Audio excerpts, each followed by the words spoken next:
तो जैसे कि मुझे बहुत ज़्यादा इंडियन खानों की क्रेविंग होती रहती है, दिन रात मुझे मिठाई की याद आती रहती है कि मैं कोलकाता में कितना जलेबी, सोन पापड़ी और ढेर सारे रसमलाई, रसगुल्ला खाती थी।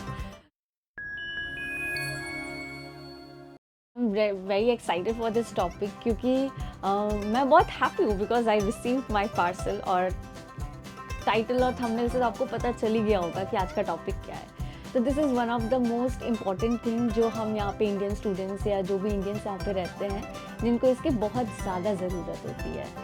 तो हम आ तो जाते हैं इंडिया से बहुत सारे कपड़े और मिठाइयाँ लेकर, बट वो जल्दी ख़त्म हो जाती है। तो फिर जब हमें खाने की क्रेविंग आती है और हमें और भी सारी चीज़ें चाहिए होती है, तब हमें क्या हेल्प करता है ये आज में हम बात करेंगे। तो मुझे बहुत घर की याद आ रही थी और जैसे कि यहाँ पे बहुत सारे इंडियन इवेंट्स आने वाले हैं, तो मुझे कुछ इंडियन वेयर्स भी चाहिए थे जो कि ताइवान में मिलना तो थोड़ा ना के बराबर है। तो मैंने सोचा कि क्यों ना मैं मेरी मम्मा को बोलूँ कि अगर वो ख़रीद के मेरे लिए भेज पाए तो इसलिए मैंने ये पूरा वीडियो बनाया है ताकि आपको भी पता चल सके इस प्रोसेस के बारे में, ये प्रोसेस कैसा होता है। तो यहाँ पे जैसे जो सर्विस मुझे पता है अभी तक इस Indian post is the best way और यू कैन यूज़ DHL।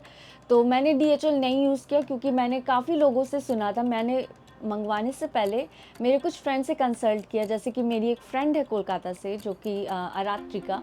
तो मैंने उससे भी पूछा कि वो पार्सल्स मंगवाती है तो कोई दिक्कत होती है क्या, या like how is the convenience of getting in what days do you get your parcel here.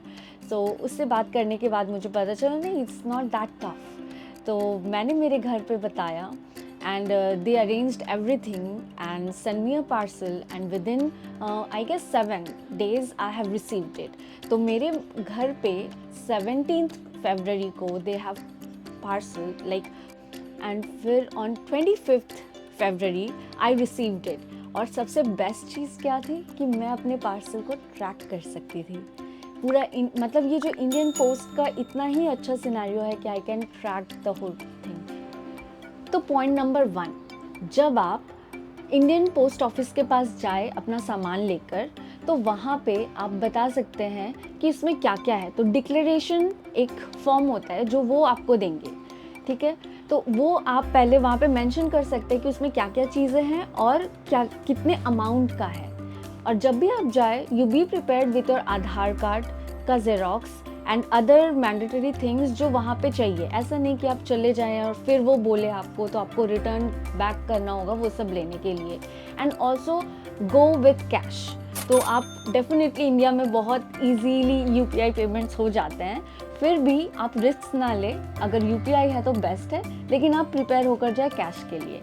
अब बात करते हैं कि कितना लगा, like how much price did it costed मी। तो ये इंडियन पोस्ट गवर्नमेंट वेबसाइट है जो लिंक मैं यहाँ पे लगा दे रही हूँ और डिस्क्रिप्शन में भी वो रहेगी, तो आप वहाँ से चेकआउट कर सकते हैं। उसमें बहुत easily you can calculate how much it will cost for your whole parcel by putting the weight, putting the length and height with of your box. तो मैंने जहाँ वहाँ पे देखा, अगर आप डॉक्यूमेंट भेज रहे हैं तो for first 250 grams it would take 8-10 rupees and then अगर उसका वेट नेक्स्ट 250 ग्राम्स के लिए 80 रुपीज़ करके वो बढ़ता रहता है। And similarly for merchandise objects, तो first 250 grams it will cost 8-10 rupees और उसके ऊपर फिर नेक्स्ट 250 ग्राम्स कर करके वो बढ़ता रहेगा। एंड रिमेंबर वहाँ पे आपको 18% टैक्स भी पे करना है। तो मैंने जैसे कि मेरा जो वेट हुआ था that was 11.5 kg and it costed me around 5100 something. से पूछा था क्योंकि मुझे मेरे मम्मा के हाथ के अचार भी खानी थी, तो बहुत लोगों ने बोला था कि अचार अलाउड नहीं है और अलाउड है। तो फिर भी मेरे मम्मा ने रिस्क लिया और उन्होंने अचार का तेल निकाल दिया था और सूखा अचार अच्छे से रैप करके उसको पार्सल में डाल दिया एंड आई रिसीव्ड इट और मुझे कोई दिक्कत नहीं हुई। तो आप प्लीज़ वेबसाइट के थ्रू आप पहले जान लीजिए कि what are the items allowed and what are not allowed.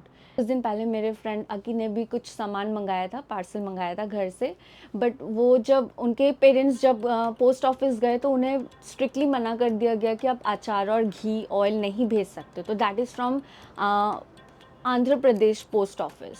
तो वैसे ही आप अपने स्टेट के पोस्ट ऑफिस में जाके पता कर लीजिए कि वो कौन सा सामान अलाउ करते हैं या कौन सा नहीं करते हैं, कौन सा रिस्ट्रिक्टेड आइटम्स है। तो मुझे ये बनाना था so that you guys, I know कितना आप क्रेव करते होंगे अपने घर के खाने को लेकर। तो अब आप इजीली इंडियन पोस्ट से मंगा सकते हैं और बहुत रीज़नेबल प्राइस है, डिलीवरी बहुत अच्छी है, सामान का पैकेज लाइक मेरा कोई आइटम्स मुझे डैमेज नहीं मिला, it was packed very well. और आप अपने घर से भी बोलिए कि उसके अच्छे से पैक कर दे भेजने से पहले। And remember to put your address and also your homes address from where it has been sent, because फिर जब ये इमिग्रेशन के थ्रू जाएगा तो उनको भी ये समझने में आसानी होगी कि ये कहाँ से पार्सल भेजा जा रहा है। तो I hope this helps you. और इसको लेकर अगर आपको कोई भी क्वेरीज है, कोई भी क्वेश्चंस है, डू टेल मी। एंड आपको भी कुछ मेरे लिए मैसेज देना है ताकि नेक्स्ट टाइम मैं अपने पार्सल और इजीली मंगा पाऊँ, तो प्लीज़ डोंट हेजिटेट और मुझे कमेंट्स करके बताइए। Thank you so much and I see you next time. Bye bye. तो इसलिए मैंने थोड़ा इंडियन ग्रॉसरीज मंगाए, तो यहाँ पे मैं आपको दिखाना चाहती हूँ so that you can have an idea कि आप कौन से टाइप्स के ग्रॉसरीज मंगा सकते हो। तो मैंने सोचा कि आपको मैं दिखाती हूँ कि ये है मेरा प्यारा फेवरेट सोम पापड़ी एंड ये भी मतलब ड्राइड आइटम्स है जो कि है एक सेवई, और ये रहा मेरा चना चूर। सॉरी मैंने एक्साइटमेंट में खोल दिया, मैं अपने लालच को ज़्यादा रोक नहीं पाई। तो आप प्लीज़ ये मत माइंड कीजिए, बट ये देखिए कि दीज आर द थिंग्स आप इजीली ला सकते हैं, पार्सल में रख सकते हैं और इस सब से कोई दिक्कत नहीं होती।